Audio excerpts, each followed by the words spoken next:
சங்கநாதம் நேயர்களே, உலகத்தமிழ் உணர்வுகளே, இனிய வணக்கம். பட்டினத்தார் ஒரு மிகச்சிறந்த ஞானி. ஒரு சான்றோன் எப்படி இருக்க வேண்டும் என சொல்லும்போது, பேய் போல் திரிந்து பிணம்போல் கிடந்து, அதாவது அலைந்து தெரிந்து அறிவை பெற வேண்டும்.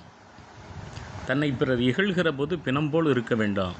இட்ட பிச்சையெல்லாம் நாய் போல் இருந்தி, அந்த நாய் பசியில் எவ்வளோ அதுபோல் இந்த பிச்சை எடுத்து அந்த பொருளை அப்படி நேசிக்கணும். நரி போல் உழன்று, இந்த உலகத்தில் மனிதன் இரவு பகல் பாராமல் நரி போல் அலைகிறான்.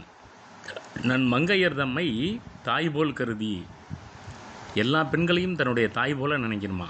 சான்றோர்கள், துறவிகள், அறிவாளிகள், நல்லவர்கள் நன் மங்கையர் தம்மை தாய் போல் கருதி, தமர் போல் அனைவருக்கும் தாழ்மை சொல்லி, உறவினர்கள் மாதிரி எல்லாருக்கும் பணிவை கற்பிக்கணுமா. செய்போல் இருப்பர் கண்டீர், நாம் செய்கிற வேலையெல்லாம் ஓடி செய்கிற குழந்தை போல் பிறருக்கு நீங்கள் உதவி செய்யணும். உண்மை ஞானம் தெளிந்தவரே, உண்மையான ஞானத்தை பெற்றவர்கள் யார்? அடுத்தவர்களுக்கு குழந்தையை போல உதவி செய்வார்கள். தமர் போல, உறவினர்கள் போல எல்லோரையும் நினைப்பார்கள். அவர்களுக்கு பணிவை சொல்லித் தருவார்கள். நன் மங்கையர் தம்மை தாய் போல் நேசிப்பார்கள். யார்? உண்மை ஞானம் தெளிந்தோர். அவர்கள் நரி போல் உழன்று நாய் போல் அருந்தி அப்படின்லாம் சொல்லுகிற இந்த பட்டினத்தார் திருவெண்காடர் என்று அழைக்கப்படுகிறார். கிபி 10ஆம் நூற்றாண்டில் வாழ்ந்தவர். காவிரி பூம்பட்டினத்தில் அவர் இருந்தப்போ பெருஞ்செல்வர். பெரிய வணிகம் செய்து சொத்து சேர்த்தப்போ ஒரு இறைவனே தோன்றினாராம். நிறைய எருமுட்டையை வாங்கி அடுக்கினாராம். என்னடா நீ இப்படி பண்ணுறேன்னு, தான் வளர்த்த பிள்ளை இப்படி செய்கிறானேன்னு இவர் அறிவுரை கூறிய போது, அந்த இறைவன் ஒரு அறைக்குள்ளே வா அப்படின்னு சொல்லி ஒரு பெட்டியை காட்டி இதை திறந்து பாருனாராம். அதில் ஒரு காதற்ற ஊசியும் ஒரு நூலும் இருந்துச்சான். அப்போ தான் அவர் சொன்னாராம், காதற்ற ஊசியும் வாராதுகான் கடைவெளிக்க, ஒரு உடஞ்சி போன ஊசி கூட பிரயோஜனம் இல்லை, நீ செத்து போனால் உன் பின்னால் வராது, எதுக்கு நீ இந்த உலகத்தில் இதெல்லாம் பொருள்களை சேர்க்கிற அப்படின்னு சொல்லிட்டு அந்த கடவுள் மறைந்தது அவர் கருத்து உண்டு. நண்பர்களே, இவர் பல இடங்களில் நிறைய தத்துவங்களை பேசி சென்றிருக்கிறார்.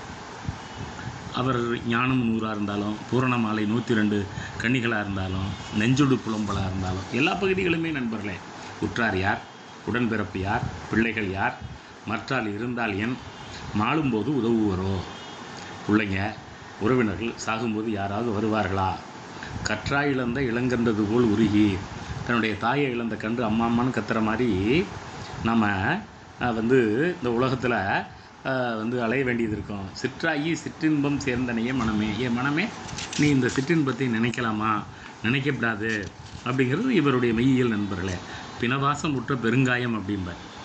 மெய்யென்று பண ஆசையாலே பதி இழந்து விட்டேனே, பிணமான இந்த உடலை நான் மெய்யின்னு நினச்சி பணத்தை சம்பாதித்தனே, பொய்யான வாழ்வனுக்கு போதும் என காணேன்டி, மெய்யான வாழ்வனுக்கு வெறும்பாலாய் விட்டதடி, இந்த வாழ்க்கை மெய்யானது நினச்சி நான் எப்படி அழிந்தேன் அப்படின்னெல்லாம் அவர் எழுதுகிற போது, எத்தனை நாள் குடி எடுத்த சரீரம், இவை அத்தனையும் மண் தின்பது அல்லோ, இந்த உடல் எத்தனையோ காலம் நம்மால் உருவாக்கப்பட்டது, ஆனால் அது ஒரு நாள் மண் திங்க போகிறது அப்படின்னெல்லாம் பட்டினத்தார் பாடுகிற போது அவருக்கு இருந்த அந்த சிந்தனை எவ்வளவு ஆழமாக சிந்திக்கிறார்.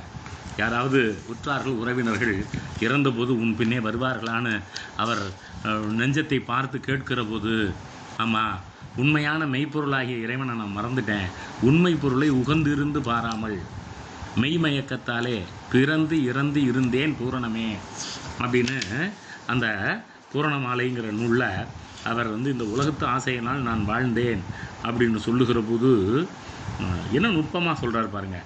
உடலுக்குள் நீ இருந்து உலாவினதை காணாமல் கடல் மலைதோறும் தெரிந்து காலழுத்தேன் பூரணமே.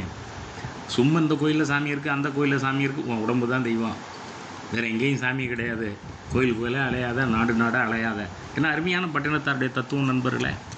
அதனால் இவருடைய தத்துவத்தை நாம் பார்க்குறப்போ, அவருடைய மெய்யியலை பார்க்குறப்போ பல உண்மைகள் நமக்கு தெரிகின்றன. ஆமாம், அதில் பெண் உடலை நரகவாயில்னே சொல்கிறார், சிற்றின்பத்தை விளக்கணுங்கிறார். இவருடைய கவிதைகளை நம்ம சிறப்பு மிகுந்த கருத்தாகவே நம்ம பார்க்க முடியும்.